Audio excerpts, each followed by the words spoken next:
It was supposed to be a quiet family dinner, just the usual. My partner, Jake, and I had planned it for weeks, gathering everyone together for a long overdue evening of good food, laughter, and family bonding. Little did I know that this normal gathering would turn into a night that would destroy everything I thought I knew about trust. It started off innocently enough. The smell of roasted chicken and garlic wafted through the house, mingling with the faint clink of silverware as I set the table. I was excited. Despite the busy months, this dinner felt like a chance to reconnect with our families. Jake and I had been together for years now, and I was eager to show everyone how we had built our life together. As the guests began to arrive, I kept myself busy greeting them, making sure everyone had a drink in hand, and making small talk. My mother was there, her usual chatter filling the space with warmth. My father, as always, looked slightly gruff but in a loving way. My sister, Emma, made jokes about the chaos of our busy lives, while my aunt tried to find a seat for her latest magazine, very typical of family gatherings, all the little quirks of the people I loved. Then, Jake walked in. And I felt something shift in the air. I'd known Jake for nearly 5 years, and I could always sense when something was off. His eyes were darting around the room more than usual, and his smile wasn't as genuine as I'd come to expect. But, of course, I told myself I was being paranoid. It was just nerves, right? After all, this was an important dinner. Maybe he was just feeling the weight of hosting so many people. But there was something about the way he walked into the room. It wasn't just a casual entrance. There was a hesitancy in his step. And then I saw her. At first, I thought it was a mistake. Maybe someone else had arrived with him? Or maybe I was seeing things because I was so overwhelmed. But no, I saw her clearly now, standing at the door with a glass of wine in her hand, her head tilted slightly to the side in a way that screamed confidence. She was beautiful. Too beautiful, in fact. Her long, dark hair cascaded down her back in loose waves, and her dress, a deep red number that clung to her curves in a way that made my stomach churn, was just a little too elegant for the casual vibe I had intended for the evening. There was no way she was a guest that I'd forgotten to invite. No, she wasn't part of my family. I was certain of it. Jake introduced her as Mia, but my mind was already racing. Mia? I had never heard that name before. Everyone, this is Mia, Jake said, his voice strangely steady, but his eyes shifted uncomfortably as he glanced at me. She's an old friend. Old friend? I repeated, almost too loudly, as the words tumbled out of my mouth without my permission. My heart was pounding now, and I suddenly felt hot. Everything around me seemed to slow down, as though I were watching through a thick veil of fog. Jake, who is she really? I couldn't help myself. The words were a mix of shock and confusion, bubbling up before I could stop them. And I could see it in Jake's eyes, the instant panic. He stiffened, his hand twitching at his side as though he was trying to control some sudden wave of guilt. Mia, on the other hand, looked completely unfazed. She smiled at me, an almost knowing smile, as though she had done this before and was fully prepared for the uncomfortable situation unfolding before us. She raised her glass, offering a polite nod, but I could feel her eyes scanning me, almost assessing. This wasn't just an old friend. There was something more to her presence, something that felt off. Actually, Mia's been working with me on a project, Jake said quickly, too quickly. The words felt rehearsed. She's a consultant. We've been collaborating on some business stuff lately. I watched him, trying to keep my composure, but my mind was spiraling. Business consultant? Since when did Jake need a consultant for anything? He worked in tech, and his job was straightforward, he didn't need outside help. It was a flimsy excuse, one that made my stomach turn even more. I couldn't take it anymore. My voice, though quieter now, held a new edge. Jake, I don't believe you. I didn't want to believe it, but I was too far gone in this moment to ignore what was happening. I had to confront it. Whatever this was, whatever Mia was, I had to face it head on. Because in the back of my mind, a terrifying thought began to form: Jake wasn't just hiding something. He was hiding someone. The room had gone still. Every family member in the room had stopped talking, their eyes darting between Jake and me. Everyone could sense it, something was wrong. I could feel their discomfort like a weight on my chest. But nothing was more uncomfortable than the look on Jake's face right now. He was trying to smile, trying to smooth over this disastrous moment, but his attempts were falling flat. I refused to let it slide. There was no way I was going to let this dinner turn into some weird charade. Mia, who had been standing quietly beside Jake, suddenly took a small step forward. "Jake and I have known each other for a while," she said, her voice smooth and confident. Too confident. "I'm happy to finally meet his lovely partner." There it was again, the sharp, almost patronizing way she spoke. Lovely partner. As if she were trying to soften the blow of her presence with that single phrase. But it didn't soften anything. It only made me feel like I was drowning in the weight of a reality I didn't want to accept. I had to do something. I had to expose whatever lie this was, whatever betrayal Jake had been hiding for who knows how long. Everyone was watching now, all eyes on me, waiting for me to make the next move. And in that moment, I realized just how much power I had. Jake was cornered. And he knew it. I could see the sweat beginning to form on his forehead, the nervous glance at Mia, and then back to me. But I wasn't going to back down. Not now. I crossed my arms, and slowly, deliberately, I turned to my mother. "Mom, do you know Mia?" I asked, keeping my eyes locked on Jake, but speaking to her. My mother blinked, looking confused. "I don't think so." "Should I?" I couldn't help but smile, though it was more of a tight, controlled smile.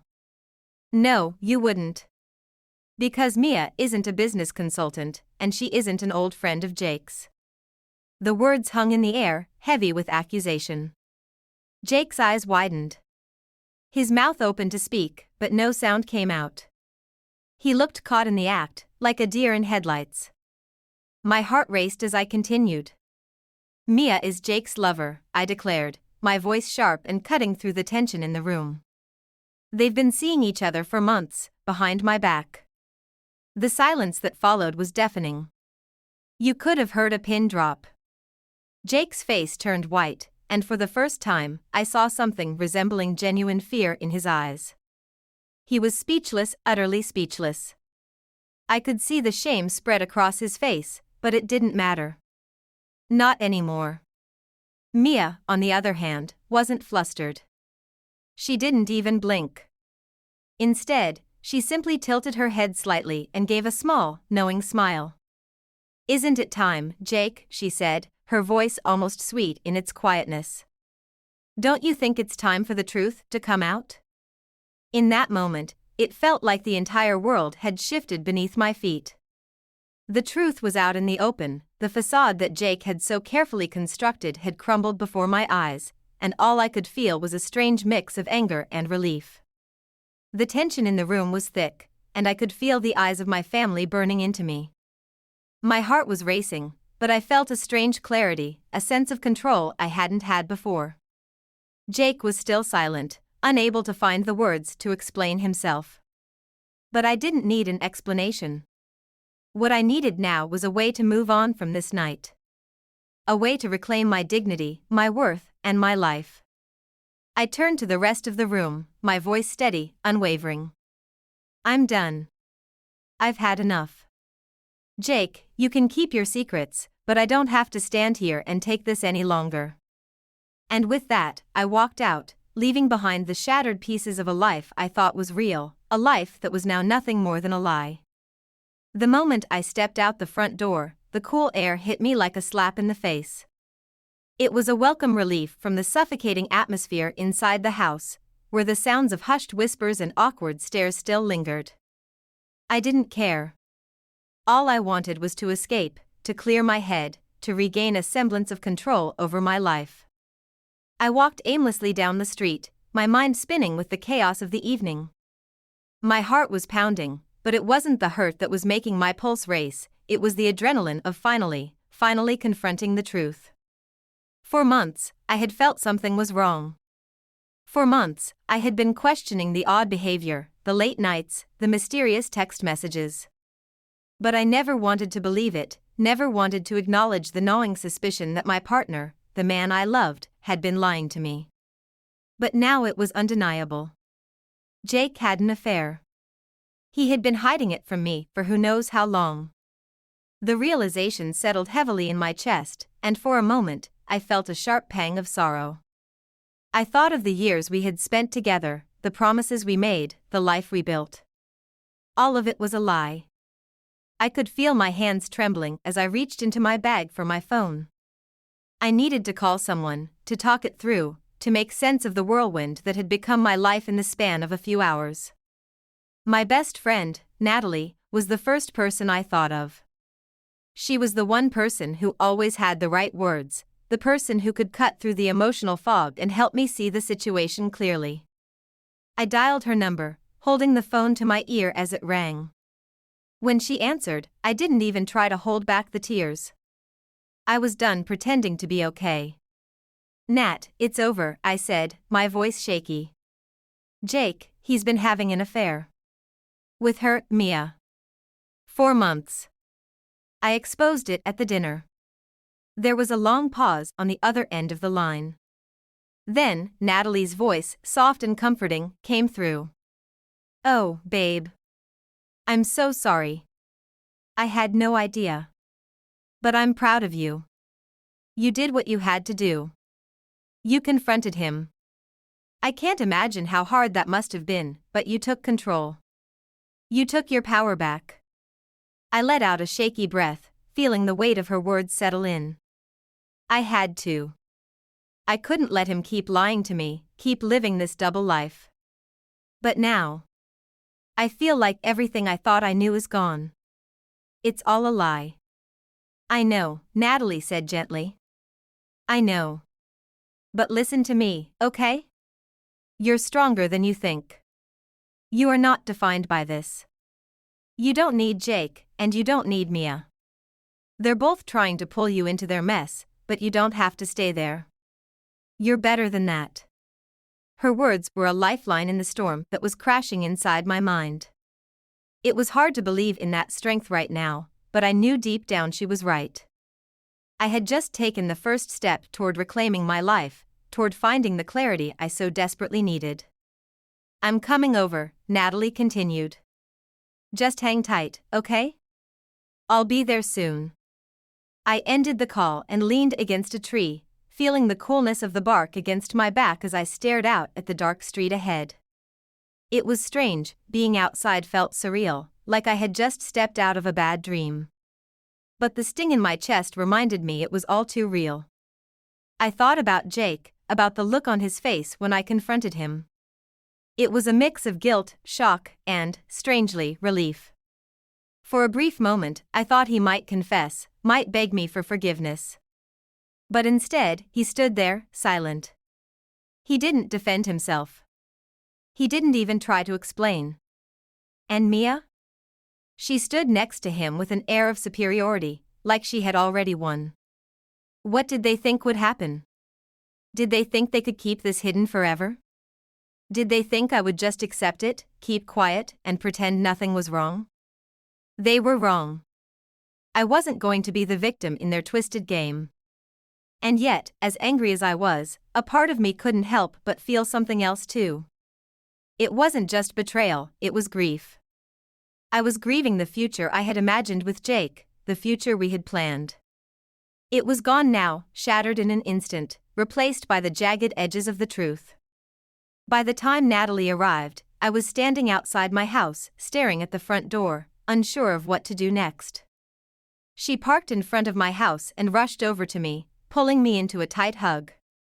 The warmth of her embrace was a relief, a small comfort in the wake of everything that had just unfolded. "I can't believe this is happening," I whispered, my voice muffled against her shoulder. "I thought I knew him. I thought he was the one." Natalie pulled back and cupped my face in her hands, looking me squarely in the eyes. You did know him. But sometimes, people change. Or maybe they were never who you thought they were. This doesn't reflect you, okay? This isn't your fault. I nodded, though part of me still couldn't shake the feeling of betrayal. How long had this been going on? How could Jake have looked me in the eye, laughed with me, kissed me, while hiding something like this? I just don't know what to do now, I admitted, wiping away the last of my tears. I can't stay here.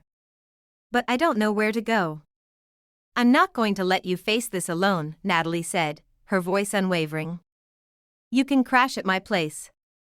And we'll figure this out together. One step at a time. For the first time since the dinner, I allowed myself to breathe. I wasn't alone. I didn't have to carry this burden on my own. And I would not let Jake or Mia control the narrative of my life any longer.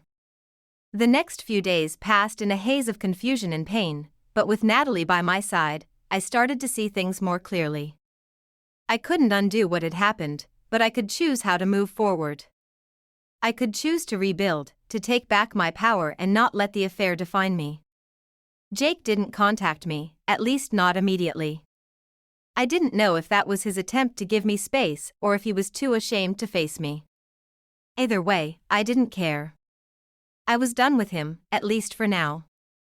If he wanted to try to salvage this, he had a long way to go, and I wasn't sure I could ever trust him again. But Mia?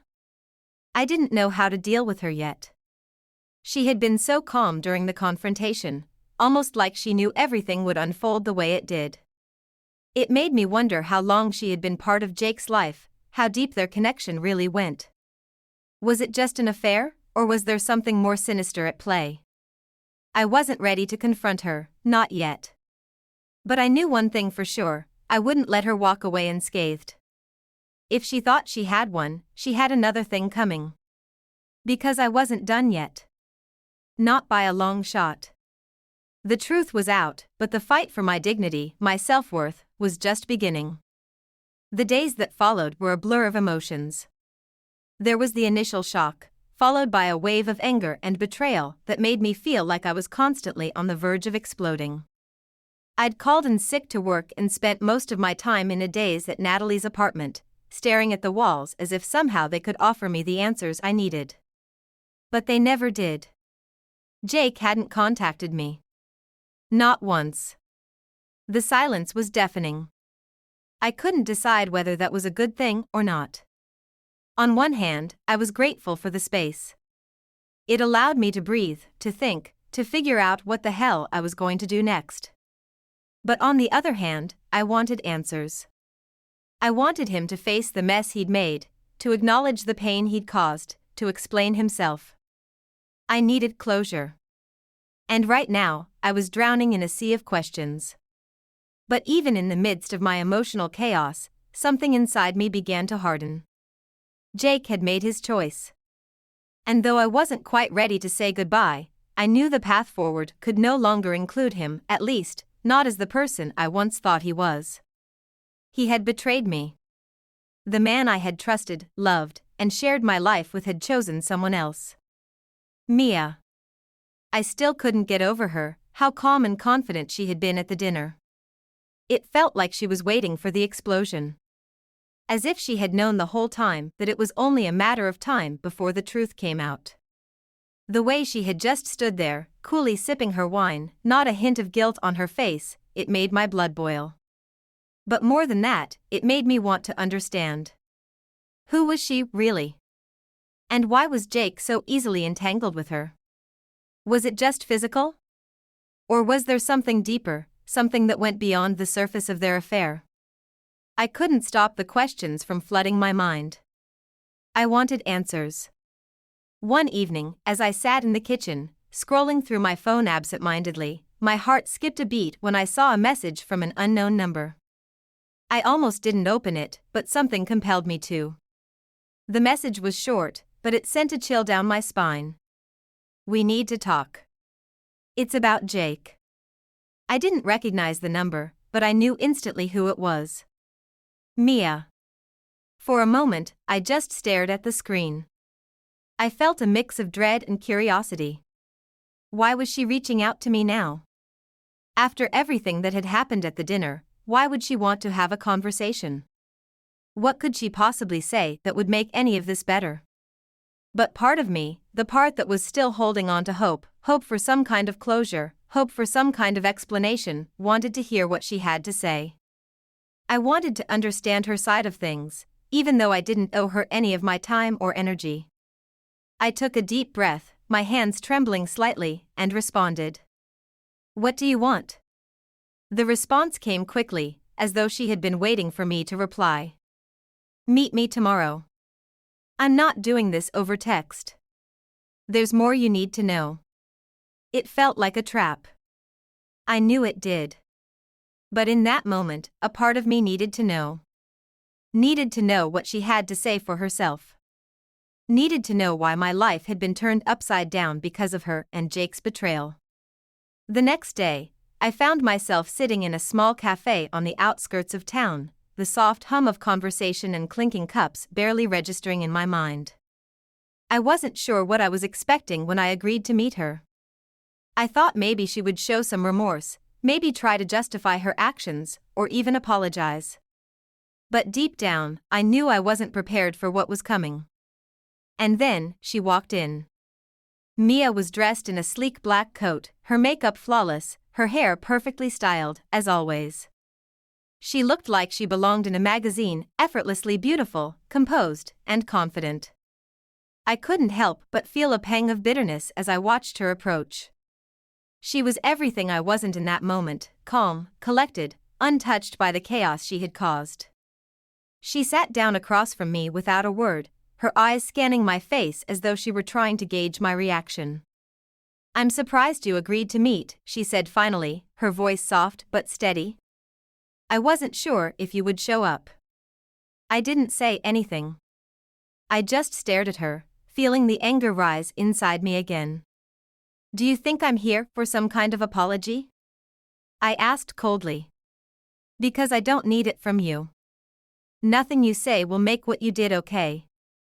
She didn't flinch. Instead, she leaned back in her chair, folding her arms across her chest, her eyes never leaving mine. I know you're angry, she said, her tone almost sympathetic. And you have every right to be. But you don't have the full picture. You don't know everything. I felt my heart race. What do you mean by that? What else could there possibly be? She met my gaze evenly, as if she were assessing me, trying to decide how much to reveal. Then, after a pause, she spoke, her words deliberate, measured. Jake didn't just get involved with me for fun, she said quietly. It wasn't just about sex or a fling. It's deeper than that. I know you think he's the victim in this situation, but he's not. He's just as much at fault as I am. I blinked, thrown off by her words. What are you talking about? Mia let out a small, almost regretful sigh.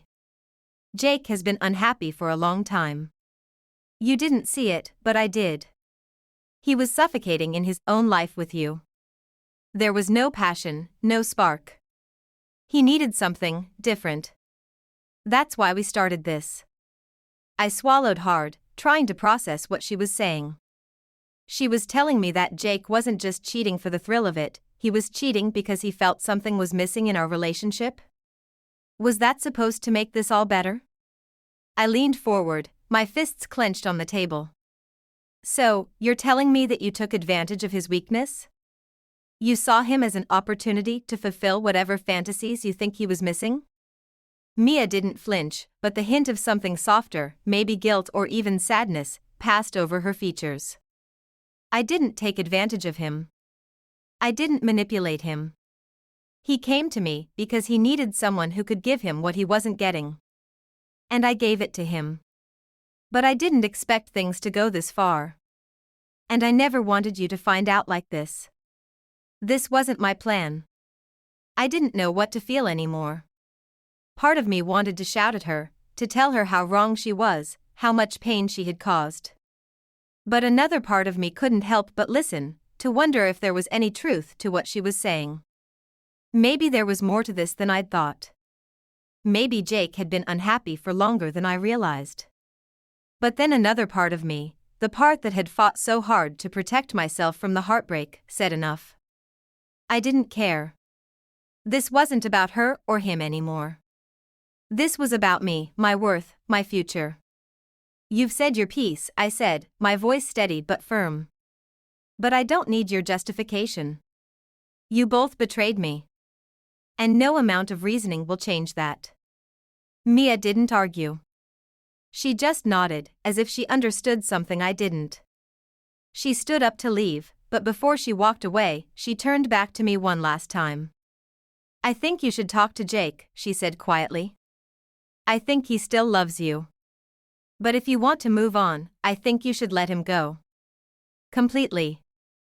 I didn't respond. I just watched as she walked away from the table, leaving me with the heavy weight of her words. Part of me wanted to believe that Jake still loved me, that there was hope for us.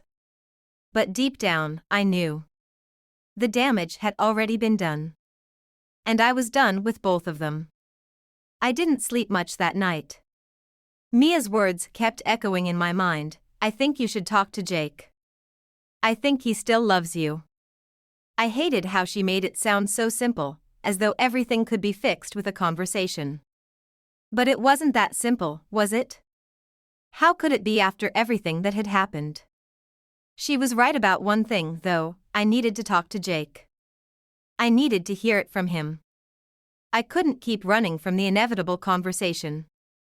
I couldn't live in limbo forever, pretending like I didn't have questions that needed answers. I spent the entire night tossing and turning, finally falling asleep only to be awoken by the sound of my phone buzzing. I glanced at the screen, groggy and disoriented. It was a message from Jake. Can we talk? I know you're hurt, and I don't expect forgiveness, but I need to explain. Please. My heart sank. The message was a mixture of guilt and something else, something that almost felt like desperation. I wasn't sure if I was ready for this conversation, but I knew I couldn't keep avoiding it. I had to hear him out. I had to know if he was truly sorry, or if this was just another attempt to manipulate me into forgiving him. I didn't respond right away. Instead, I grabbed my jacket and walked outside, needing some fresh air to clear my head. The crisp morning air was a stark contrast to the heavy weight of the decisions I had to make. Was I willing to give him a chance to explain? Or was it too late? I leaned against a nearby fence and let out a deep breath. I needed clarity. I needed to be strong, but I was terrified of what hearing his voice again might do to me. How could I look at him the same way after everything? How could I trust him? Was this just another one of his lies? I typed out a response, not giving myself too much time to think it over. I'll meet you at the park in an hour. I hit send and immediately regretted it. My hands trembled as I read the message again, but there was no turning back now. The decision had been made. An hour later, I arrived at the park. It was a quiet, peaceful place, completely opposite to the storm that had been raging inside me for the past few days. The air was cool, the trees rustling gently in the breeze. I sat on a bench, my eyes fixed on the path ahead, waiting for him to arrive. And then I saw him. Jake walked toward me, his shoulders slumped as though carrying the weight of the world. His eyes met mine, and I saw the same man I had loved, his face marked with guilt, his eyes pleading. But there was something else there too. Something that didn't sit right. I'm here, he said quietly, stopping a few feet away from me. He looked hesitant, unsure of what to do next. His gaze flickered to the empty space beside me on the bench, and he slowly sat down. I've been thinking a lot, Jake began, his voice breaking slightly as if the weight of his own words was crushing him. About what happened. About what I've done to you. And I know there's nothing I can say to make it right. But I need you to know. I'm sorry. I clenched my jaw, forcing myself to remain calm. I couldn't let my emotions take over now. I had been hurt by him too many times, and I wasn't about to let him off the hook that easily. Sorry doesn't cut it, I said, my voice steady but filled with anger. Sorry doesn't undo what you did, Jake. You betrayed me. You lied to my face. And not just once. 4 months. You've been living a double life, and all you have to offer me is sorry? He flinched at the words, and I saw his hands tighten into fists. He took a deep breath before speaking again. I know, he said, his voice barely above a whisper. I know it's not enough. But the truth is, I don't know what happened. I never meant for things to go this far with Mia. But somewhere along the way, I lost myself. I felt trapped, and I made the biggest mistake of my life. I never wanted to hurt you. I was trying to fill the void I felt inside, but that doesn't excuse what I did. I take full responsibility. I looked at him, the anger in my chest threatening to boil over. A void? Is that what you're calling it? You had me everything you needed, right here. And instead of being honest with me, you ran to someone else. You made a choice, Jake. And now you have to live with the consequences. He swallowed hard, his eyes flicking to the ground. I know. I know I messed up. But I still love you. I've always loved you. I stared at him, searching his face for any trace of sincerity. Did he really love me? Or was this just another manipulation? Was he trying to reel me back in with promises that didn't mean anything? Love? I repeated, my voice low and harsh. If you really loved me, you wouldn't have done this. You wouldn't have let it go this far. Love doesn't look like what you did. I stood up, the anger boiling inside me. I don't know what you want from me, Jake. I can't just forget what happened. I can't pretend like everything is okay. I need time to figure out what I want. I need space. He stood up too, his hand reaching out as if he were going to grab my arm. But I stepped back, putting distance between us. Please, he said, his voice raw with emotion. Please don't walk away. I'm not asking for your forgiveness right now. I want a chance to fix this. To prove to you that I can be better. That I can make it right. His words were a plea, and for a moment, I almost felt pity for him. Almost. But the truth was, I wasn't the one who had broken everything. I wasn't the one who had destroyed our trust. You've already made your choice, Jake, I said quietly. And I've made mine. I turned and began walking away, the sound of my footsteps echoing in the silent park. I didn't look back. I couldn't. I didn't hear from Jake for a few days after that. I didn't know if he was giving me space or if he was hoping that the silence would make me reconsider. But I was firm in my decision. The more I thought about it, the more I realized that I couldn't go back to the way things were. When I finally did hear from him again, it wasn't what I expected. It was a letter. A handwritten letter, dropped off at my doorstep. I didn't open it right away.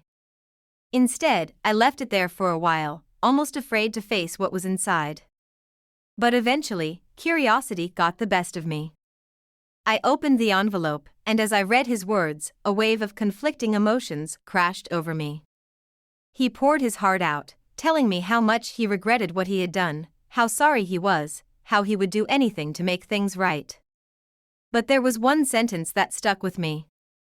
I know I can't undo the damage I've caused, but I'll spend the rest of my life making up for it if you'll let me. I wasn't sure what to make of it. Was this real? Or was this just another attempt to manipulate me into forgiving him? I didn't have the answers yet. But what I did know was this: Jake's actions had already spoken louder than any apology ever could. And right now, the only thing I needed to focus on was myself. The days following Jake's letter were a blur. I couldn't escape the pull of his words, no matter how hard I tried. I found myself reading the letter over and over, dissecting every sentence, looking for meaning, looking for something, anything, that would make me believe he could change, that he could be the man I thought he was again. But the truth was, the more I read, the more I realized something important. I was doing this to myself. I was clinging to hope that didn't exist. I was torturing myself by reopening old wounds and letting them fester. The damage had already been done, and nothing Jake could say or write would undo that. But how could I let go? How could I turn my back on the life I had built with him, the man I once believed I'd spend forever with? I had spent so many nights trying to convince myself that I could move on. That I could let him go. But every time I thought I had reached some kind of clarity, something inside me would snap back. It was like my heart hadn't caught up with my head. Every conversation I had with Natalie, every moment I spent outside of the chaos of my mind, made it clearer, I couldn't let this define me. But there was still this lingering pull to Jake. The weight of the years we had spent together was hard to shake off. I had invested so much of myself into him, into us, that walking away felt like I was betraying everything I had ever wanted. How could I just abandon all of that? It wasn't until one quiet evening, sitting in my apartment with a glass of wine in hand and the quiet hum of the city outside my window, that I had the breakthrough I so desperately needed. It wasn't an epiphany, exactly. It was more of a slow realization. It was like my heart and mind had finally aligned, like they were no longer at war with each other. I had been so consumed by the need for closure, for a resolution. But the truth was, there was no neat little bow that could fix this. No perfect conversation that would make everything okay. No heartfelt apology from Jake that would make it better.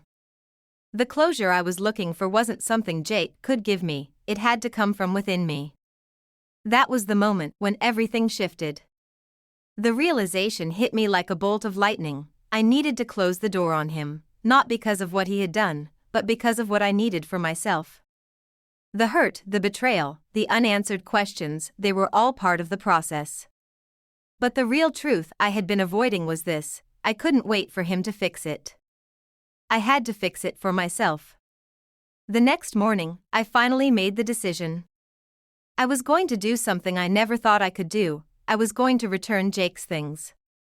His belongings had been piling up at my place since the day he'd walked out, but every time I saw his clothes, his books, his shoes, I felt like I was carrying a weight that wasn't mine to bear anymore.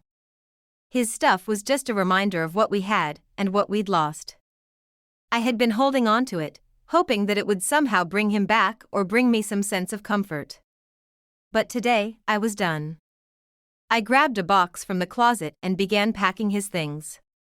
His shirts. His jacket. His half-used bottle of cologne that still sat on the shelf in the bathroom. I put everything in the box, piece by piece, until there was nothing left of him in my space. And then, as I sealed the box with tape, a strange sense of relief washed over me. I wasn't just cleaning up his stuff. I was cleaning up my life. I was putting away the part of me that had been tied to him and moving forward, no matter how difficult it felt.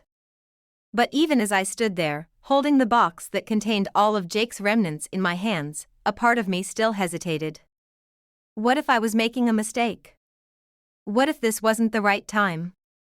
What if, in a few months, I realized that I had been too quick to give up? The thought crossed my mind, but I pushed it aside. The doubt. The fear. I had already spent too much time questioning myself. I wasn't going to let fear control me anymore. Not this time. I grabbed my phone and sent Jake a message. I knew it was going to be hard, but it was time. There was no more dancing around the truth. I've packed up your things. I'm dropping them off at your place. We're done, Jake. I need you to respect that. It didn't take long for him to respond. Please don't do this. I'm sorry. I'm begging you to give me a chance. I stared at his message for a moment. Part of me wanted to cave. Part of me wanted to believe him. But I knew deep down that what I was doing was the right thing. I don't think I can trust you again. And I need to focus on myself now. You're not a part of that anymore. I hit send before I could change my mind. Part 5, The Moment of Clarity. The days following Jake's letter were a blur. I couldn't escape the pull of his words, no matter how hard I tried. I found myself reading the letter over and over, dissecting every sentence, looking for meaning, looking for something, anything, that would make me believe he could change, that he could be the man I thought he was again. But the truth was, the more I read, the more I realized something important. I was doing this to myself. I was clinging to hope that didn't exist. I was torturing myself by reopening old wounds and letting them fester. The damage had already been done, and nothing Jake could say or write would undo that. But how could I let go? How could I turn my back on the life I had built with him, the man I once believed I'd spend forever with? I had spent so many nights trying to convince myself that I could move on. That I could let him go. But every time I thought I had reached some kind of clarity, something inside me would snap back. It was like my heart hadn't caught up with my head. Every conversation I had with Natalie, every moment I spent outside of the chaos of my mind, made it clearer, I couldn't let this define me. But there was still this lingering pull to Jake. The weight of the years we had spent together was hard to shake off. I had invested so much of myself into him, into us, that walking away felt like I was betraying everything I had ever wanted. How could I just abandon all of that? It wasn't until one quiet evening, sitting in my apartment with a glass of wine in hand and the quiet hum of the city outside my window, that I had the breakthrough I so desperately needed. It wasn't an epiphany, exactly. It was more of a slow realization. It was like my heart and mind had finally aligned, like they were no longer at war with each other. I had been so consumed by the need for closure, for a resolution. But the truth was, there was no neat little bow that could fix this. No perfect conversation that would make everything okay. No heartfelt apology from Jake that would make it better. The closure I was looking for wasn't something Jake could give me, it had to come from within me. That was the moment when everything shifted. The realization hit me like a bolt of lightning. I needed to close the door on him, not because of what he had done, but because of what I needed for myself. The hurt, the betrayal, the unanswered questions, they were all part of the process. But the real truth I had been avoiding was this: I couldn't wait for him to fix it. I had to fix it for myself. The next morning, I finally made the decision. I was going to do something I never thought I could do. I was going to return Jake's things. His belongings had been piling up at my place since the day he'd walked out, but every time I saw his clothes, his books, his shoes, I felt like I was carrying a weight that wasn't mine to bear anymore. His stuff was just a reminder of what we had and what we'd lost. I had been holding on to it, hoping that it would somehow bring him back or bring me some sense of comfort. But today, I was done. I grabbed a box from the closet and began packing his things. His shirts. His jacket. His half-used bottle of cologne that still sat on the shelf in the bathroom. I put everything in the box, piece by piece, until there was nothing left of him in my space. And then, as I sealed the box with tape, a strange sense of relief washed over me. I wasn't just cleaning up his stuff. I was cleaning up my life. I was putting away the part of me that had been tied to him and moving forward, no matter how difficult it felt. But even as I stood there, holding the box that contained all of Jake's remnants in my hands, a part of me still hesitated. What if I was making a mistake? What if this wasn't the right time? What if, in a few months, I realized that I had been too quick to give up? The thought crossed my mind, but I pushed it aside. The doubt. The fear. I had already spent too much time questioning myself. I wasn't going to let fear control me anymore. Not this time. I grabbed my phone and sent Jake a message. I knew it was going to be hard, but it was time. There was no more dancing around the truth. I've packed up your things. I'm dropping them off at your place. We're done, Jake. I need you to respect that. It didn't take long for him to respond. Please don't do this. I'm sorry. I'm begging you to give me a chance. I stared at his message for a moment. Part of me wanted to cave. Part of me wanted to believe him. But I knew deep down that what I was doing was the right thing. I don't think I can trust you again. And I need to focus on myself now. You're not a part of that anymore. I hit send before I could change my mind. The drive to Jake's apartment was eerily quiet.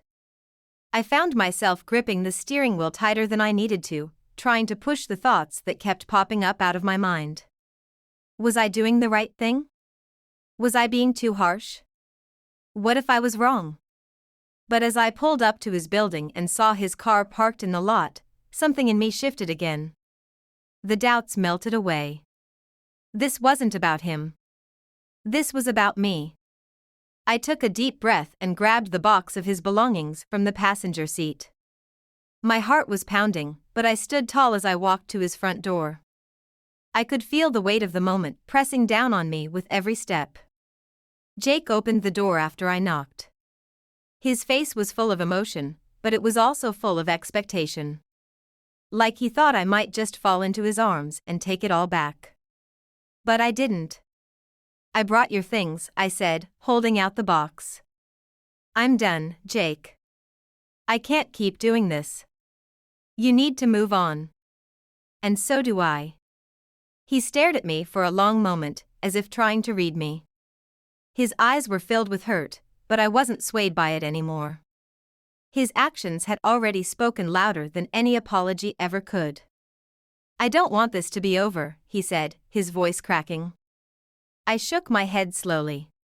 You had your chance. And now, it's my turn to move on. I handed him the box. He took it without saying another word, but his eyes lingered on me. I saw the pain there, the regret, but I wasn't moved by it. I had already grieved for what we had. Now, I was grieving for myself, for the future that would never come to be. I hope you find what you're looking for, I said quietly, and turned to walk away. I heard him call my name one last time, but I didn't turn around. The door clicked shut behind me, and I knew that the hardest part was over. I was free. It wasn't easy. It wasn't something I could just forget about in a day or even a week. But as time went on, I realized something. I had made the right choice. I had chosen myself, and that made all the difference. In the end, the moment of clarity came not from Jake's apology or Mia's justification, but from within me.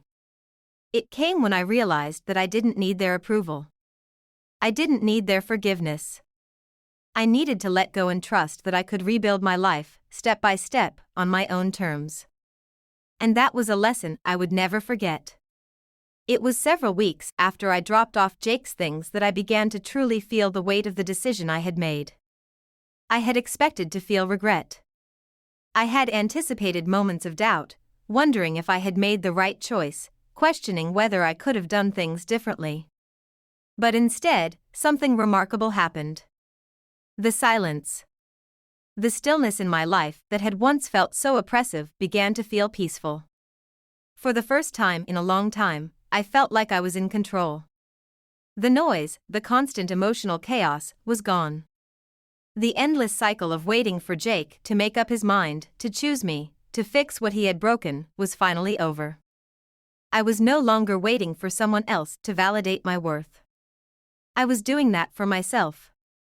The first few days without him were the hardest. There were moments when I'd find myself reaching for my phone, about to call him, only to remember that I no longer had a reason to. There were nights when I'd lay awake, the silence of the apartment feeling too loud, too empty. But over time, those moments began to fade. My thoughts became clearer and the emotional fog lifted. I spent more time with Natalie, my rock through all of this. She had been by my side from the very beginning, offering me a safe space to vent and reflect. She was the one who reminded me of my strength when I wanted to crumble, who always told me I deserved better. I'm proud of you, she said one evening as we sat on her couch with a glass of wine. You're stronger than I think I ever could have been in your shoes. You made the tough call, and you're moving forward. I smiled at her, feeling a swell of gratitude. I don't know if I feel strong, I admitted. I feel like I'm just surviving. But it's getting easier.